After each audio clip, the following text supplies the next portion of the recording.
To impeach or not to impeach? What exactly is the question? I know we have to go through this. This is the consequence of not just one man, not just one party, not just one government, not just a tribal citizenry. This is the consequence of a society as a whole and the members of the society. Who is this man who's acting out his earliest traumas on our country and our world, creating trauma for all of us, and giving some a free pass to act out their earliest traumas in their own destructive ways? Who are the members of the government who are held hostage to their own earliest traumas, their families filled with denial, lies, and secrecy, and as a result are held hostage to the man at the top, the father figure? Who are the members of the tribal citizenry who are acting and reacting to the authority in just the ways they've always reacted to, or in the ways they've always wanted to react to their own authoritarian parents? This is not simply tribalism. This is dangerous ground that is becoming more and more dangerous. Is this the way the people of Germany were right before Germany became Nazi Germany? George Santayana's famous statement, "Those who cannot remember the past are condemned to repeat it," is a mirror to our eyes, our hearts, and our souls. This is true in our individual and our collective lives. If a child is traumatized and does not have the help to consciously remember, feel, and work through the trauma as a child, teen, or adult, that child will continuously reenact that early trauma in one way or another throughout life. For example, if a child is abused and represses or in some way denies that abuse, he will somehow have abuse in his life until the end. He may be drawn to people who abuse him. She may abuse others. He may abuse himself openly or hidden within. She may collude with abuse of others overtly or subtly.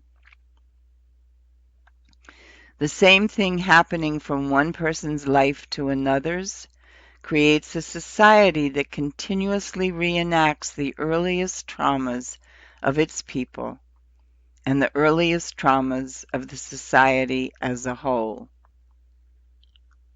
This happens in every child's life.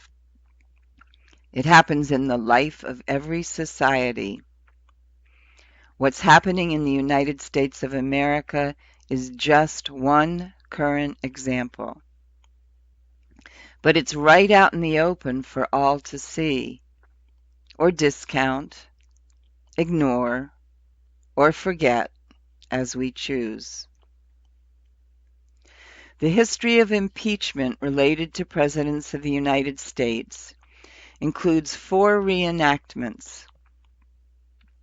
In 1868, Andrew Johnson was impeached by the House of Representatives. 106 years later, in 1974, Richard Nixon resigned rather than risk impeachment and removal from office. 24 years later, in 1998, Bill Clinton was impeached by the House of Representatives. And today, in 2019, only 21 years after the Clinton impeachment, the House of Representatives has announced a formal impeachment inquiry into President Donald Trump.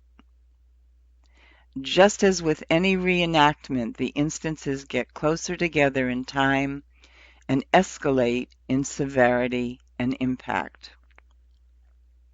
According to our Constitution, and in an effort to curtail the dangerous consequences The impeachment process needs to take place. However, taking outer action alone will not resolve the true problem. The true problem is not the person of the president alone. He or she is simply one in a cast of many players who are acting out forgotten, denied, or ignored early traumas. Recently, as part of her healing work, one of my clients was on her way into feelings triggered by the current situation in our country. As one step in the process, she said, "I don't want to feel my feelings about what's going on in our country. I want somebody to stop it." Then she continued, "And I don't want to feel my feelings about what went on in my childhood. I wanted somebody to stop it." What she was willing to say out loud on her way deeper into the healing journey is what most people are thinking and feeling as they blame today's situation on others while refusing to do their own healing exploration and journey, while refusing to acknowledge their own part in today's reenactment, while refusing to be conscious of the connection between their individual past traumas and their current day traumas, between their individual past traumas and our collective traumas, between our collective past traumas and our current day collective traumas, and while refusing to enter or enter more deeply into their journey to heal their contribution to the national reenactment of trauma. As children, we were not responsible for the traumas we experienced at the hands of others and in the face of life. But as adults, we are responsible for both the traumas we keep creating and co-creating, and for healing the traumas we experienced long, long ago. What makes us think we can react to the here and now behaviors of our leaders by ignoring the truth, by twisting the truth, by denying the truth, current and past, and escape the consequences of our own histories and reenactment escalation? What makes us believe we can escape the acting out and reenacting cycles of abuse on every level of society by hiding that truth under the guise of politics, by escalating the guise of politics as a cover for our deep inner traumas, by refusing to acknowledge to ourselves and each other our responsibility in creating this chaos, pain, and trauma in our country and our world. And along this train of questioning, why aren't the media and the political leaders doing their own work and modeling for us to do ours? What makes us think we are so powerful that we can simply focus on our better angels, or only take action according to our better angels, and by doing so keep our worst angels or demons from having an impact? Ignoring our demons, meaning the whole complex of thoughts, feelings, and behaviors related to our early traumas, only gives them more power to haunt us and to create more trauma in our lives from deep beneath our conscious awareness.